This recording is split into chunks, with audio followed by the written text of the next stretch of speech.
and welcome again. This is the Jackie Jackson from the Jackie Jackson Show, and I am so excited that you have tuned in and you're here with me again.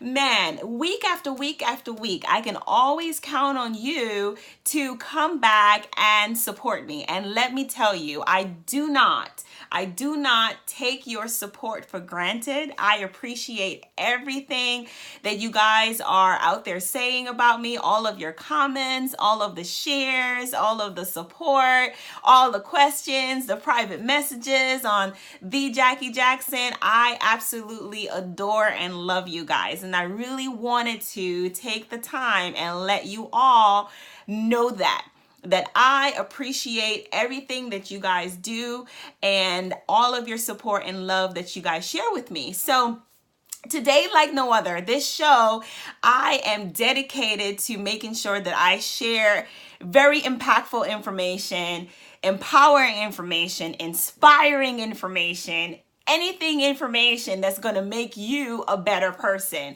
able to help you transform your purpose and your passion into profit. So some of you already know that I am a business strategist and success coach and a real estate investor. Okay, so that's how I got my start, was in real estate.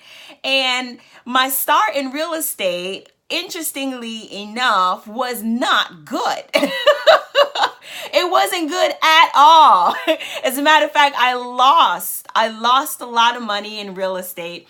When I first started my first deal, I did lose money. And the only reason that I lost money, I'm sharing this with you because a lot of times people only want to share their successes, but they never want to share with you the moments where they did not have any success and they had, like, a learning lesson. That's kind of like what you got to call it. When you fail forward, we call that a learning lesson, because you took that information and you were able to apply it to yourself for the future moving forward so that you wouldn't repeat the same scenario again. So this show today, the Jackie Jackson Show, I am actually going to describe for you and share with you my first real estate deal. Called myself trying to flip a house and didn't know anything about flipping anybody's house, okay? But it just seemed like it was a great idea. I thought I saw other people doing it and they were really successful. So I was like, hey, why not? I should be successful too, right? Well, I wasn't. By any means, I was not successful at all on my first deal.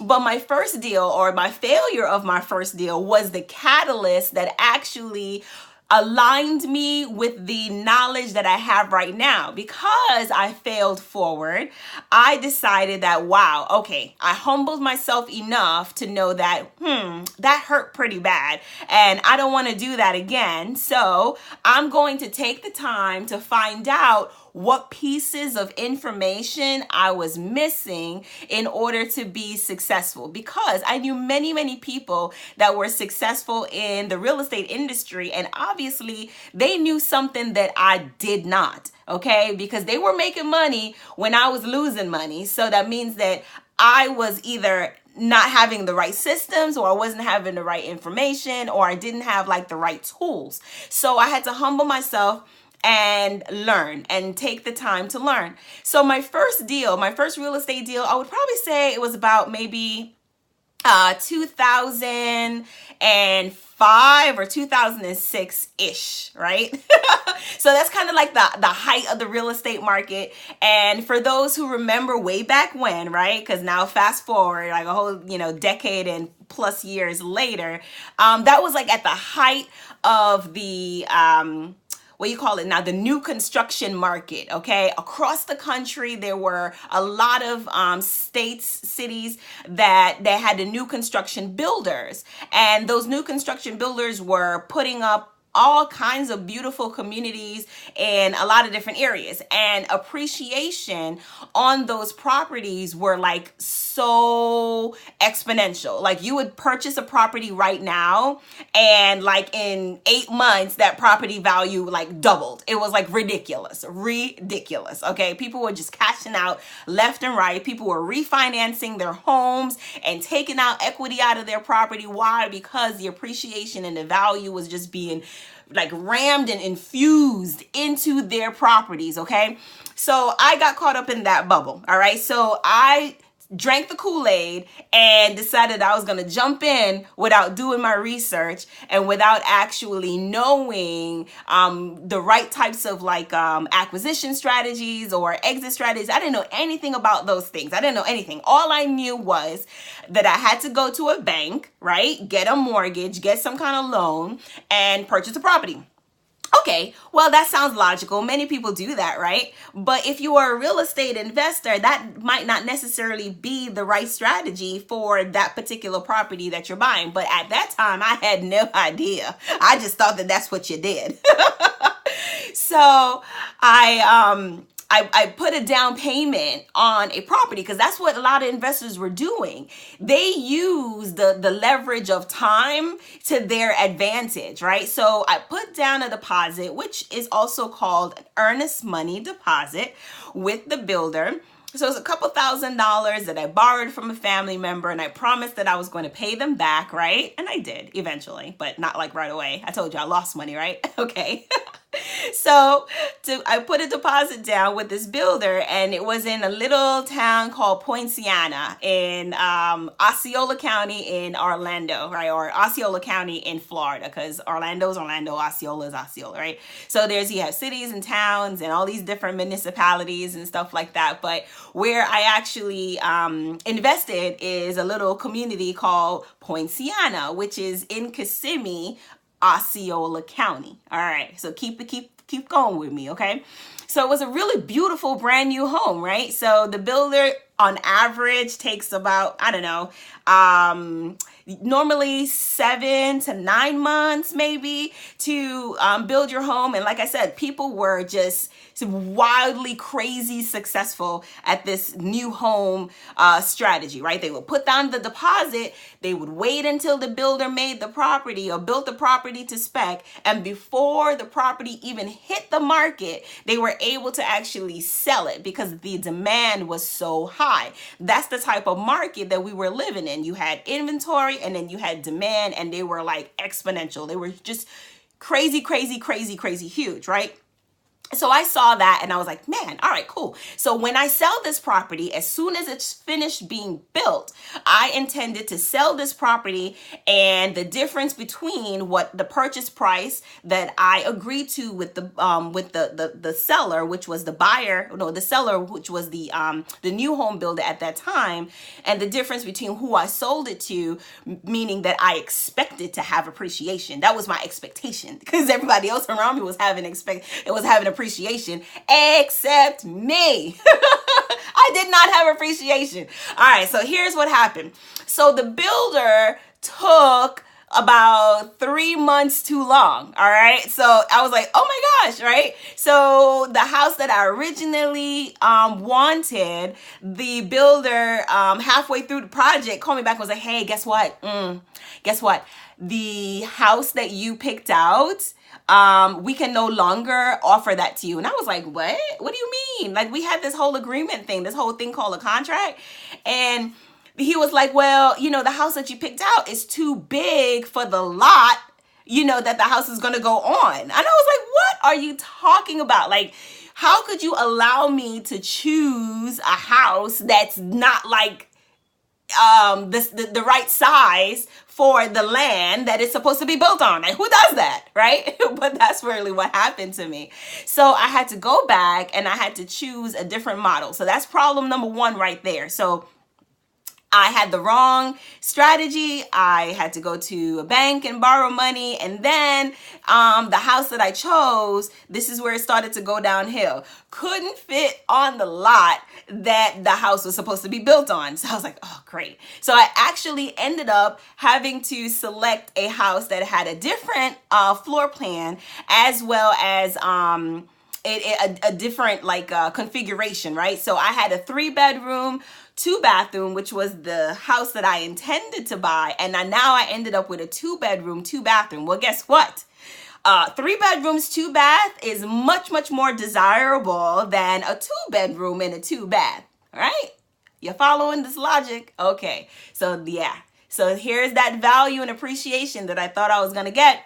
I definitely didn't get it. I didn't even get the house that I wanted. So how would I get the value that I wanted? Anyway, so now that we have this delay thing straightened out, I finally continue with the builder, and now we're going to build a smaller house on the lot. Okay. So 3 additional months was added onto the construction time, and now it's time to close on this property. Well, guess what? By the time it was ready for me to close on the property, the market softened. Oh, yes, it did. The market softened. Well, what does that mean? The market softened. Well, houses started to decline. There was just way too much inventory. Okay. So most of you, maybe I would probably say a lot of you maybe may remember it. They call it like the housing bubble. So by the time my house was finished being built, that's exactly the time that the housing bubble actually started. All right. So you had people or borrowers that were unable to get mortgages now, right? You were like, oh my gosh. So now I can't find a buyer, and now, or a qualified buyer with that's going to qualify for a mortgage, because that's what I needed. I needed a traditional buyer because of the way how I bought it, right? My original acquisition strategy. Then I also have a smaller house, which is less desirable, by the way, because most families, they want at least 3 bedrooms, right? Who has like 4 kids and wants a 2-bedroom house? All right. Next problem, right? And then because of all of the inventory on the market, my house began to depreciate. And I'm like, oh my gosh, I have to buy this house. And like by the time I closed on the house, it was like worth less than what I paid for it. And I was like, how did this happen? Everybody else was making, money. And here's my first time, jumping in the market and not making any money at all. And I was like, oh, this totally sucks, right?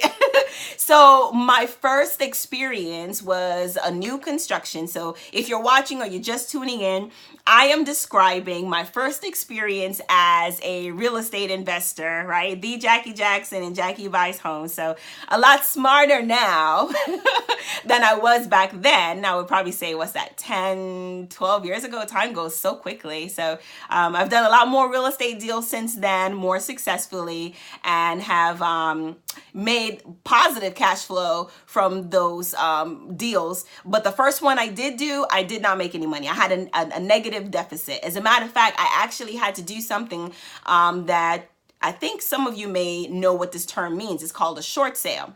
So a short sale is where you negotiate with your lender, like whoever loaned you the money, right, to purchase that property, right? So you negotiate with your lender and you say, hey, guess what? I know I borrowed $150,000 from you, but this house is really only worth $70,000. And you're like, what? So now your lender is like, seriously, like 50% less? You're like, yeah, it's only 70, maybe 75 because it's brand new. So that's really what happened to me. I had to actually do a short sale on my first properties so that I could actually sell it, because it was not worth what I paid for. The market had softened.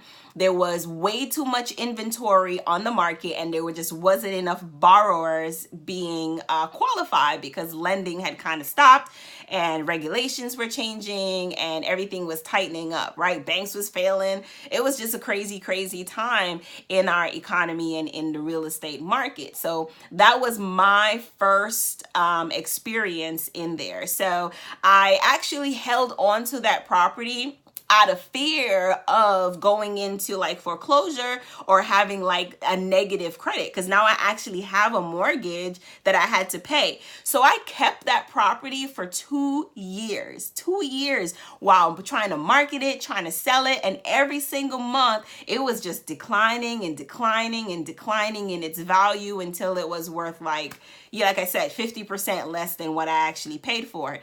During that period of time, I did manage to rent it out. So I became a landlord by default. Now, I didn't intend on being a landlord, right? Because that wasn't my original exit strategy. What I really wanted to do was purchase the property, and then when it was completed in its construction, I was going to sell it to another family for its full market value at that time. And that did not happen. So a lot of the sellers that I help today in the market right now, the same situation.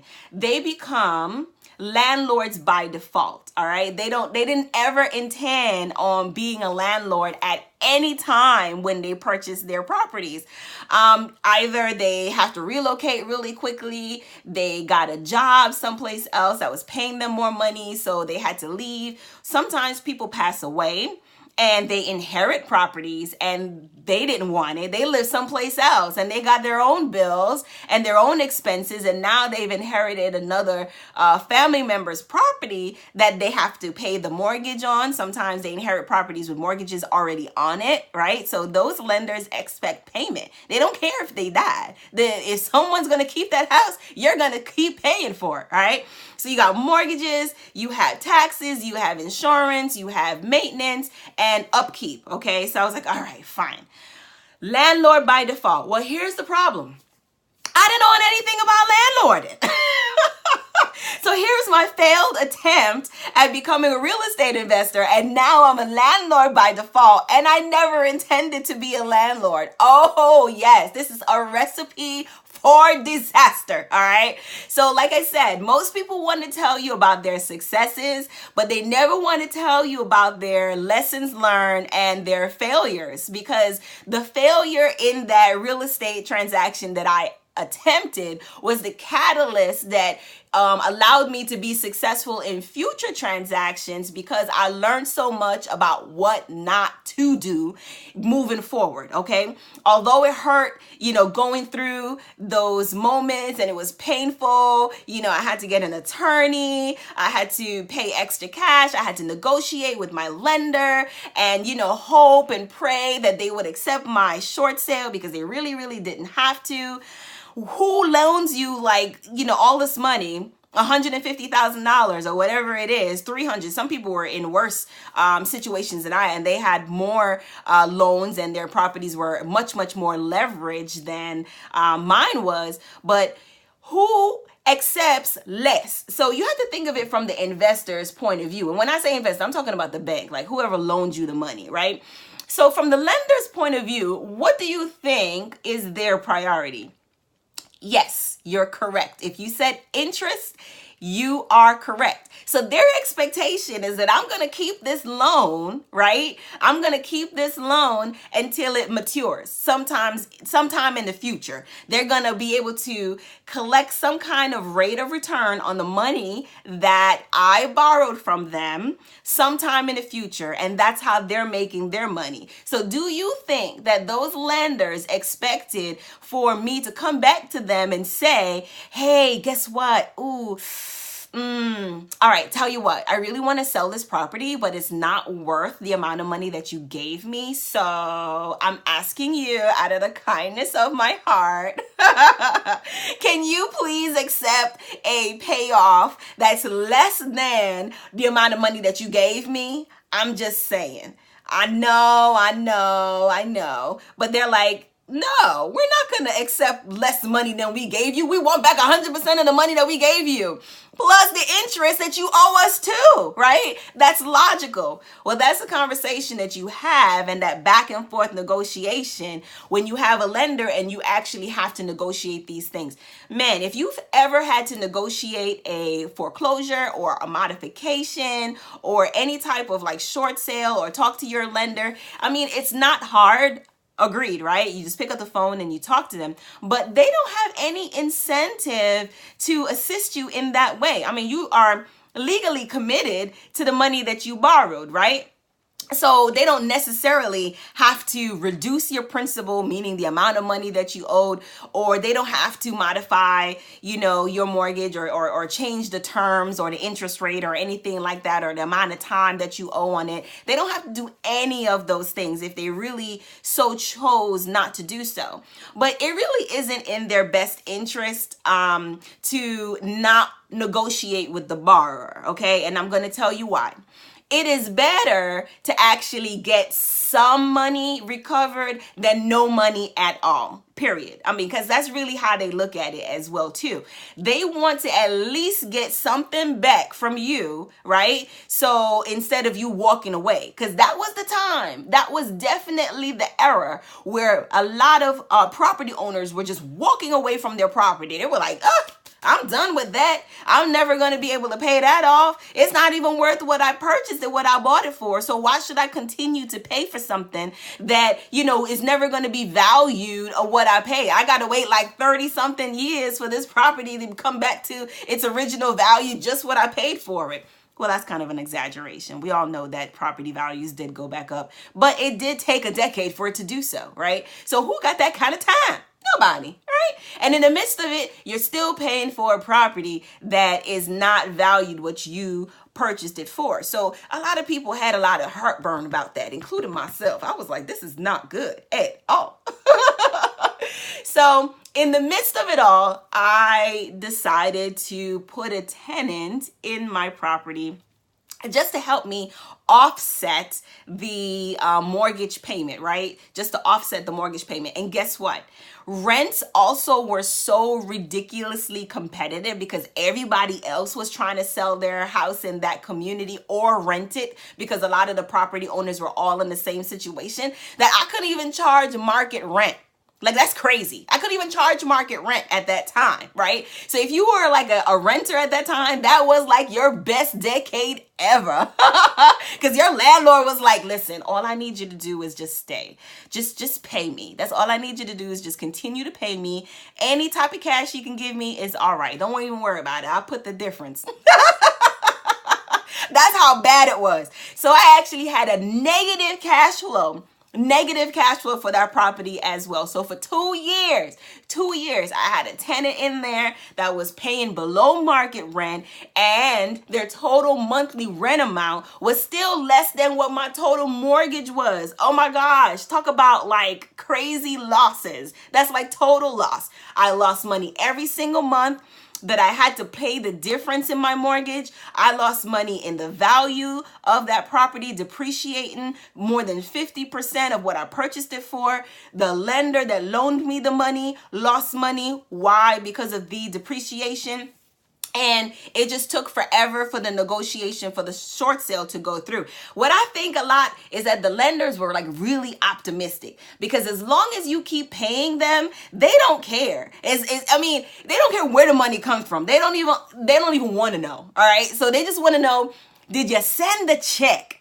Is the check in the mail? Did you send the ACH draft, right? The electronic payment that you pay them every month. Did you send that? If you didn't send it, when are you going to send it? Do you know that you got a late fee? And if you got a late fee, you know you're going to send your payment and the late fee, right?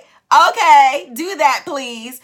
And I'm like, oh my goodness, like, could anything get any worse? So on top of that, I incurred additional expenses on top of my existing expenses, because I already had a house, right? I was already living someplace else with my children. And now I have this property that I did not intend to be a landlord for, right? Remember that. And it is cash flowing negatively. I actually have to put the difference every single month. It was like $400 or something like that. So that's $400 out of my budget that, was pretty small at that time too, because I was still working in banking. So $400 from my paycheck every single month had to go towards the negative cash flow on a property that I did not intend to be a landlord on, nor did I intend to even have a buy and hold strategy, because pretty much that's what happened. I ended up having to buy and hold it. And that really just means that when you purchase a property, if you're, you can use an exit strategy called buy and hold. So you intend to keep that property for a long period of time. And I did not intend on keeping that property for a long period of time. I intended on flipping it, and it flipped me. But I really didn't let that get me down. I looked at it as a learning experience, right? And like I said, it was the catalyst to me investigating and learning different strategies. Like I really had to humble myself and say, okay, maybe I need to read a book on real estate and find out why other people are more successful than others. Like what piece of information was I missing that I didn't know that I was missing? All right. And that goes for anything. So I did a show on exponential information. I encourage you to go back and look at that episode of the Jackie Jackson Show. And that is every industry. We are all missing one key piece of information or a few key pieces of information that would revolutionize our life and just really take us to the next level. Wherever it is that you want to go, the reason why you're not there is because there's a key piece of information that you are missing. And a lot of people, instead of going to find out what that information is, they just give up.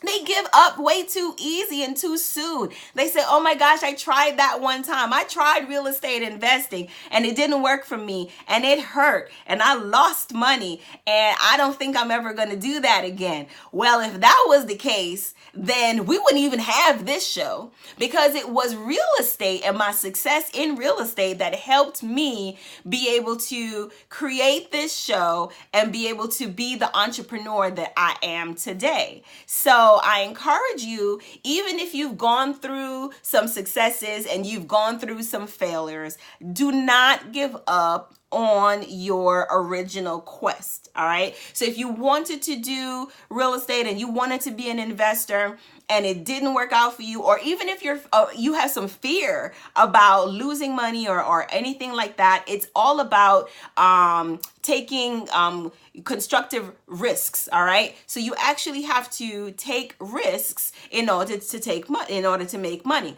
But the risk that I'm talking about is an educated risk. All right. You're going to educate yourself way in advance and know what your options are. So you know what your options are for buying.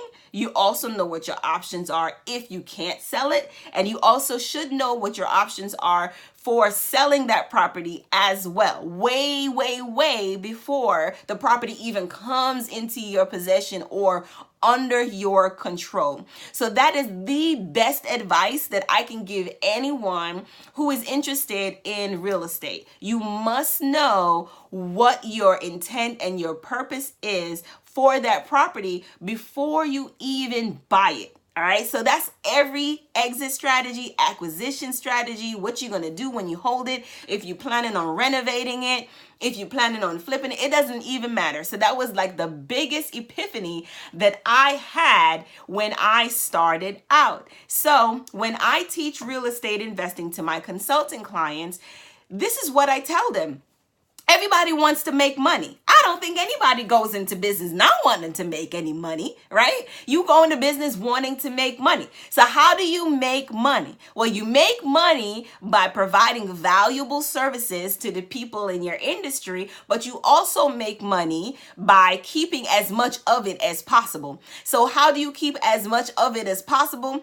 Is that you learn all the risks in your industry. So how cool is it to learn the risks in real estate from someone who's already made a whole bunch of mistakes in it already? That's the type of coach and that's the kind of person that you need in your corner that can direct you, right? And navigate you from some icebergs that you're headed toward that you actually don't even see, right? Because they also say, like the saying, like the tip of the iceberg is just like a tenth of how the size of that it actually is underneath the surface. Well, you need someone in your corner that is going to help you navigate through those icebergs and guide you so that you don't hit them and destroy yourself and crash and burn.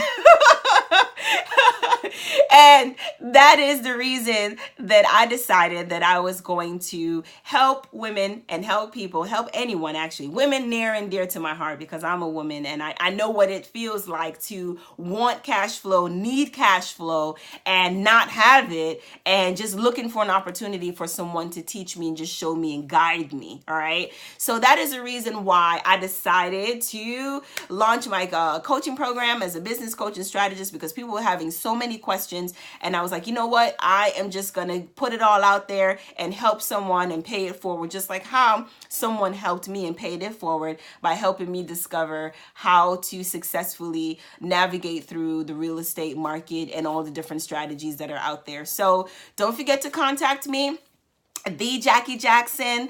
You can Facebook, send me a like or a comment or anything like that, and I will always respond to you, direct message. You can also go to my website, cashflowyourlife.com, cashflowyourlife.com. That's my new website. And you can also go to thejackyjackson.com, and you can also click on any of the contact me buttons in there, and you can get to me that way as well too. Plus, my phone number is on all of my websites. Who knew?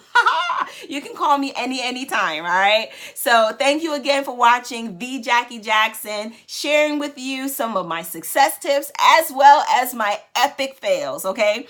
So thank you again for watching, and I appreciate you so much. All right. Sending love, inspiration, empowerment, education, anything positive. I'm sending it directly to you right now. Thank you again for watching, and I will talk to you soon. See you next week.